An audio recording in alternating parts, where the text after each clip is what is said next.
हाँ भाई, तो ये जो क्वेश्चन आपके सामने है बहुत ही फेमस मीम क्वेश्चन है, बहुत ही लेंदी है। JEE में इतना लेंदी क्वेश्चन नहीं आएगा। ये क्वेश्चन सिर्फ स्टाइल मारने के लिए है कि भाई आपका कोई दोस्त अगर आपको कभी इस प्रॉब्लम में किसी फेसबुक या इंस्टाग्राम के पोस्ट पर टैग कर दे तो आप इसका आंसर बता दीजिएगा उसको। दो the expression for answer is very very very lengthy, but फिर भी अगर आप इसका सॉल्यूशन देख लेंगे तो स्टाइल मारने के काम आएगा।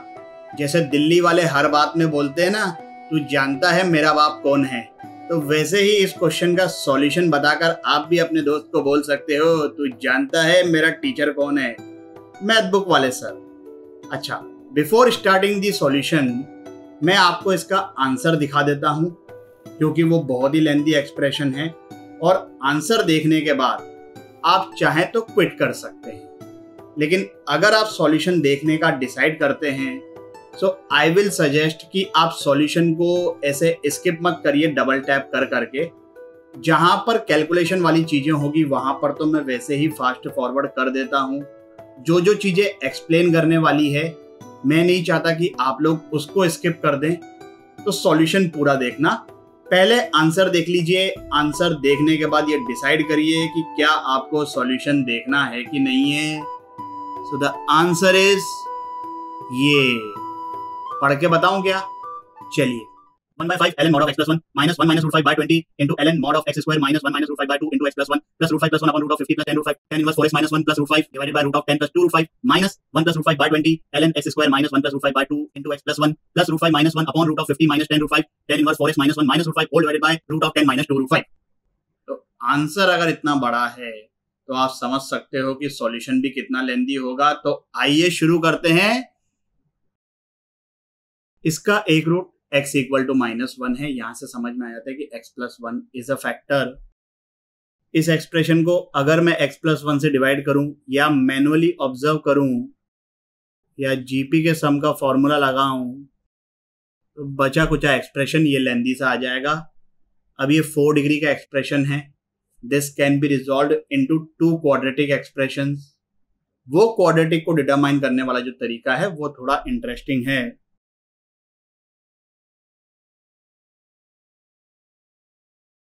लेट्स से ये दो इसके फैक्टर्स हैं। अब ये अल्फा और बीटा की वैल्यू निकालेंगे हम कोएफिशिएंट्स कंपेयर करके। एक्स क्यूब का कोएफिशिएंट LHS में है -1 और यहां पर आप इन दोनों को मल्टीप्लाई करके एक्स क्यूब का कोएफिशिएंट चेक कर सकते हैं, but that will be a lengthy way. कोशिश करो डायरेक्टली ऑब्जर्व करने की कि कहां पर एक्स क्यूब क्रिएट होगा। एक बार एक्स क्यूब क्रिएट होगा जब ये एक्स स्क्वायर इसके साथ मल्टीप्लाई होगा, तब कोएफिशिएंट आएगा माइनस बीटा। उसी तरीके से जब ये माइनस अल्फा एक्स इस एक्स स्क्वायर के साथ मल्टीप्लाई होगा तब कोएफिशिएंट आएगा माइनस अल्फा। और इन दोनों को छोड़कर और कहीं पर भी एक्स क्यूब नहीं आएगा, तो यहां से अल्फा प्लस बीटा की वैल्यू आ गई 1। उसी तरीके से अगर हम coefficient of x square determine करें तो LHS में एक्स स्क्वायर का कोएफिशिएंट 1, RHS में देखते हैं कि एक्स स्क्वायर कहां कहां पर आएगा। जब ये एक्स स्क्वायर इधर 1 के साथ मल्टीप्लाई होगा तब एक्स स्क्वायर आएगा, कोएफिशिएंट हो गया 1। फिर जब ये माइनस अल्फा एक्स ये माइनस बीटा एक्स के साथ मल्टीप्लाई होगा तब कोएफिशिएंट आ गया अल्फा इंटू बीटा। और फिर एक्स स्क्वायर कब आएगा? जब ये 1 इस एक्स स्क्वायर के साथ मल्टीप्लाई होगा तब कोएफिशिएंट आएगा 1। तो यहां से अल्फा बीटा का प्रोडक्ट आ गया -1। अब ये अल्फा और बीटा में 2 इक्वेशन आ गई है। दोनों इक्वेशन को इजीली सॉल्व कर सकते हो। या तो आप अल्फा की value in terms of beta या बीटा की value in terms of alpha यहां से उठाकर यहां पे पटक सकते हो, या अल्फा माइनस बीटा का होल स्क्वायर क्रिएट कर सकते हो which is equal to alpha plus beta का whole square minus 4 alpha beta. So that's a very easy process to find the value of alpha and beta. मैं directly लिख देता हूं, ये वैल्यू अच्छी नहीं है, मतलब सुंदर वैल्यू नहीं है, सिंपल सी वैल्यूज नहीं है, इरेशनल वैल्यूज है। तो जहां जहां पर मुझे जरूरत पड़ेगी मैं इनको तभी सब्स्टिट्यूट करूंगा, तब तक हम अल्फा और बीटा ही लिखते हुए चलेंगे। Okay, now partial fraction. X raise to power 5+1 के फैक्टर्स ये हैं, तो इसके पार्शियल फ्रैक्शंस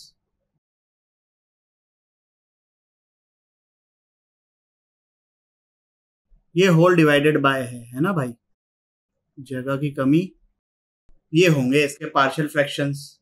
अब हमें निकालना है ए बी सी डी ई इन पांचों की वैल्यू, कोएफिशिएंट्स को कंपेयर कर या वैल्यू सब्स्टिट्यूट करके हम दोनों करेंगे जहां पर जो फायदेमंद होगा। पहले एलसीएम फेल्सियम ले लेते हैं, और एलसीएम फेल्सियम लेने के बाद डिनोमिनेटर तो दोनों साइड सेम होगा, तो उसको हम कैंसिल कर देंगे। भावनाओं को समझो, सिर्फ न्यूमरेटर लिखेंगे तो एलएचएस में न्यूमरेटर है 1, आरएचएस में आ जाएगा ए के साथ ये वाली क्वांटिटी और ये वाली क्वांटिटी, ये दोनों मल्टीप्लिकेशन में होंगे, और ये जो है दोनों, ये तो इस एक्सप्रेशन का फैक्टर्स हैं। तो जब मैं इन दोनों को मल्टीप्लाई करूंगा मुझे यही एक्सप्रेशन मिलेगा, तो मैं वही लिखूंगा यहां पर ए के साथ bx प्लस सी के साथ आएगा एक तो ये वाला क्वाड्रेटिक एक्सप्रेशन और एक लीनियर एक्सप्रेशन। एंड सिमिलरली अब जैसा कि मैंने बोला कुछ वैल्यूज को हम निकालेंगे सब्स्टिट्यूशन करके। तो अगर मैं x को -1 सब्स्टिट्यूट कर दूं तो LHS में आएगा 1, ये क्वांटिटी -1 पर, ये x raise to power 4 minus X cube plus X square minus X plus 1, इसकी वैल्यू बन जाएगी -1 पे 5, और ये जो एक्सप्रेशन है because of this x plus 1 0 हो जाएगा, ये भी पूरी चीज 0 हो जाएगी। तो यहां से a की वैल्यू आ गई 1/5। अब हम कोएफिशिएंट्स को इक्वेट करेंगे। x रेज टू पावर 4 का कोएफिशिएंट LHS में 0 है, RHS में x रेज टू पावर 4 यहां पर आएगा जिसका कोएफिशिएंट a है। a की वैल्यू हम निकाल चुके हैं, बाद में सब्स्टिट्यूट कर देंगे। फिर x रेज टू पावर 4 कब आएगा, जब ये bx इस एक्स स्क्वायर के साथ मल्टीप्लाई होगा और ये दोनों इस x के साथ मल्टीप्लाई होंगे। तो यहां पर कोएफिशिएंट b, यहां पर कोएफिशिएंट 1, यहां पर coefficient 1, so this is b। Similarly x raise to power 4 यहां पर आएगा, तो यहां से a b d में एक इक्वेशन आ गई। अब हम इक्वेट करेंगे कांस्टेंट टर्म को। तो LHS में कांस्टेंट टर्म 1 है और RHS में कांस्टेंट टर्म देखें तो यहां पर a इंटू 1, फिर c इंटू 1 इंटू 1, फिर e इंटू 1 इंटू 1। तो the constant term is a plus c plus e। a की वैल्यू हमको पता है, c और e में एक एक्सप्रेशन आ गया। अब हम करेंगे equate coefficient of x cube. LHS में x क्यूब का कोएफिशिएंट 0, RHS में देखो भाई x क्यूब कहां पर आएगा, एक बार a इंटू दिस तो -a हो जाएगा कोएफिशिएंट। अब यहां पर जरा ऑब्जर्व करना कि x क्यूब कहां पर होगा, जब ये bx इस x स्क्वायर के साथ मल्टीप्लाई होगा और ये दोनों इस 1 के साथ मल्टीप्लाई होंगे, तब कोएफिशिएंट b आएगा x क्यूब का। पहले ये दो लिख लेते हैं भाई, ये 0, एक -a हमने ऑलरेडी ले लिया है और एक बार b भी ऑब्जर्व कर लिया है। फिर देखो x क्यूब कहां पर आएगा, जब ये bx इस -बीटा x के साथ मल्टीप्लाई होगा और फिर ये दोनों इस x के साथ मल्टीप्लाई होंगे, तब कोएफिशिएंट आएगा -b बीटा। फिर x क्यूब कहां पर आ सकता है, जब ये c इस एक्स स्क्वायर के साथ मल्टीप्लाई होगा and together they get multiplied by this x। चाहो तो मल्टीप्लाई करके भी चेक कर सकते हो, बट वैसे ही क्वेश्चन बहुत लेंदी है, तो और लेंदी करने से कोई मतलब नहीं है। ऑब्जर्वेशन पे भरोसा रखो। तो c into x square into x that is giving you x cube, तो प्लस c हो जाएगा। क्योंकि ये एक्सप्रेशन और ये एक्सप्रेशन बिल्कुल सिमिलर हैं, so I can say that x cube यहां पर भी आएगा इस तरीके से। b plus D minus A है, c plus E 1 minus A है, और a कितना है 1/5, ये हमने ऑलरेडी निकाल दिया है। सो और c प्लस ई को यहां पर मैं लिख देता हूं 1 माइनस ए की वैल्यू कितनी है 1/5, तो यहां पर ये क्या बन रहा है माइनस ए इज -2a, मतलब -2/5 हो गया। 1 - 2/5 इज 3/5, उस 3/5 को मैं LHS में लेके जाऊं, सो वी आर गेटिंग घटे 3/5। अल्फा और बीटा की वैल्यू हम ऑलरेडी निकाल चुके हैं। Alpha is 1 - √5/2, beta is this, वो यहां पर सब्स्टिट्यूट करते हैं।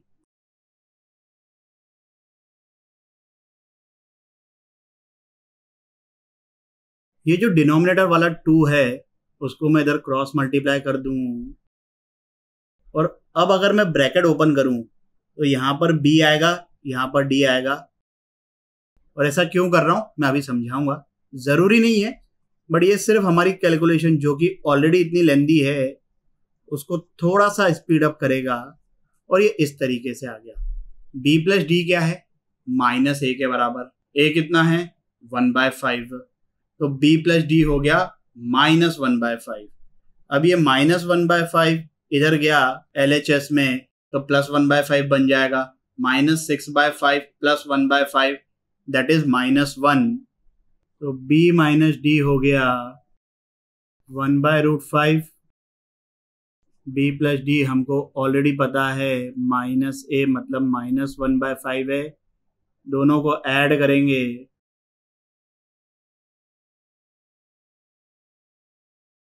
तो d आ जाएगा। ये हमने निकाला कोएफिशिएंट ऑफ एक्स क्यूब को इक्वेट करके।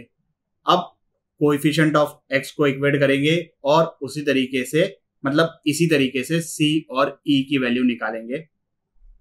कोएफिशिएंट ऑफ x LHS में कितना 0, RHS में x कहां पर आएगा जब ये a यहां पर इस -x के साथ मल्टीप्लाई हो, और x कहां पर आएगा जब ये bx इस 1 के साथ और ये दोनों इस 1 के साथ मल्टीप्लाई हो, तब कोएफिशिएंट आ गया b।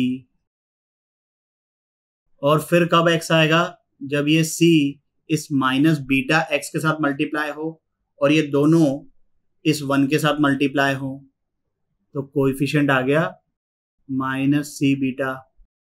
और फिर कब x आएगा जब ये c यहां पर 1 के साथ मल्टीप्लाई हो और फिर वो इस x के साथ मल्टीप्लाई हो, तब भी x आरेला है, तब कोएफिशिएंट हो जाएगा c। ऑन सिमिलर ग्राउंड्स इस एक्सप्रेशन में x का कोएफिशिएंट होगा ये। हमें a b d की वैल्यू पता है, हमें ये पता है कि c plus e is equal to 1 minus a। इन सब चीजों को यूज करके जब हम c और e की वैल्यू निकालेंगे तो वो आ जाएगी दोनों इक्वल टू 2/5। तो अब हमारे पास ये जो पार्शियल फ्रैक्शन है इसमें सभी अननोन्स की वैल्यू आ गई, alpha beta A B C D E सबकी वैल्यू हमारे पास है। इंटीग्रेट करते हैं भाई। अब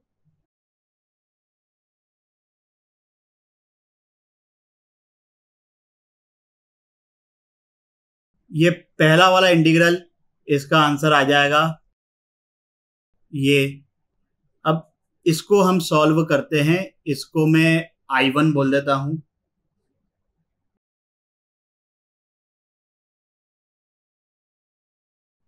चलिए भाई, तो न्यूमरेटर वाला linear expression is equal to some constant let's say m into differentiation of denominator plus some constant n। यहाँ पर हमें निकालना है m और n की वैल्यू। m की वैल्यू x का कोएफिशिएंट इक्वेट करके इजीली आ जाएगी। b की वैल्यू हमको पता है -1 + √5/10 है, तो m की वैल्यू आ गई ये। अगर दोनों तरफ कांस्टेंट टर्म को इक्वेट करें तो c = -m α + n आएगा। c की वैल्यू पता है, अल्फा पता है, m पता है, तो n की वैल्यू निकालते हैं। c की वैल्यू 2/5, m की वैल्यू अभी निकाली, अल्फा की वैल्यू ये है। इस एक्सप्रेशन को सिंप्लीफाई करने के बाद n की वैल्यू आ जाएगी ये। तो अब हमारा ये इंटीग्रेशन बन गया। मैं यहाँ पर फिर से m और n ही लिखूंगा क्योंकि उनकी वैल्यू भी कुछ खास अच्छी नहीं आई है, इनफैक्ट बहुत ही गंदी आई है। So this integration now becomes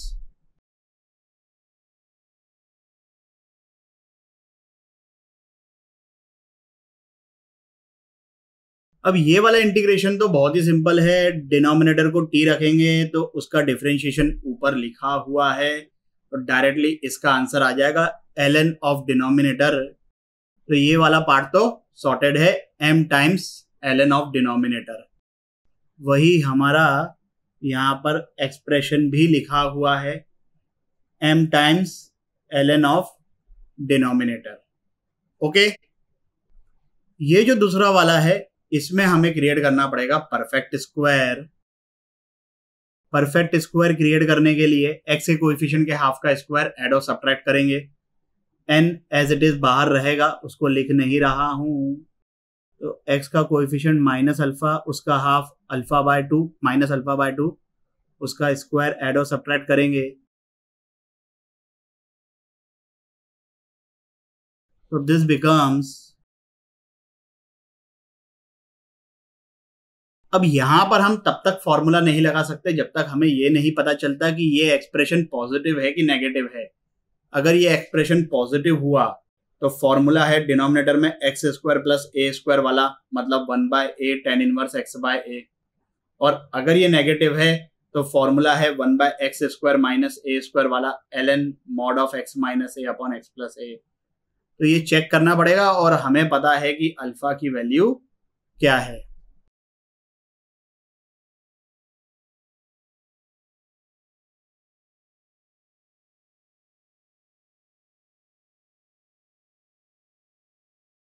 चलिए भाई, तो ये है positive. This integration now becomes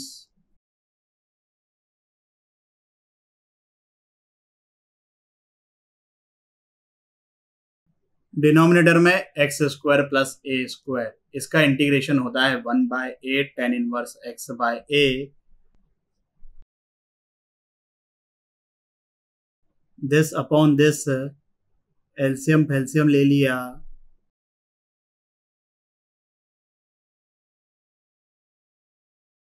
और इसको अभी हमें मल्टीप्लाई करना है n से, जिसकी वैल्यू ये आई थी। तो 5 + √5/20 into this thing will be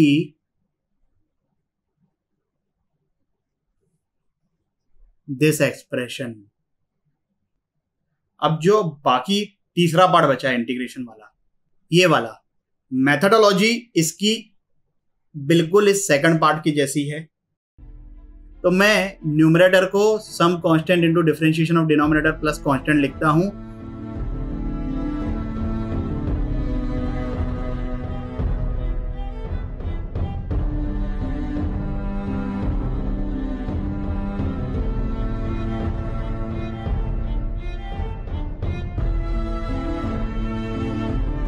और फिर से इंटीग्रेशन को सॉल्व करोगे, ये माइनस के साथ ये वाला एक्सप्रेशन आ जाएगा। यहाँ पर मैंने एक गलती कर दी है भैया, उसके लिए मैं क्षमा चाहूंगा कि मैंने +c नहीं लिखा है।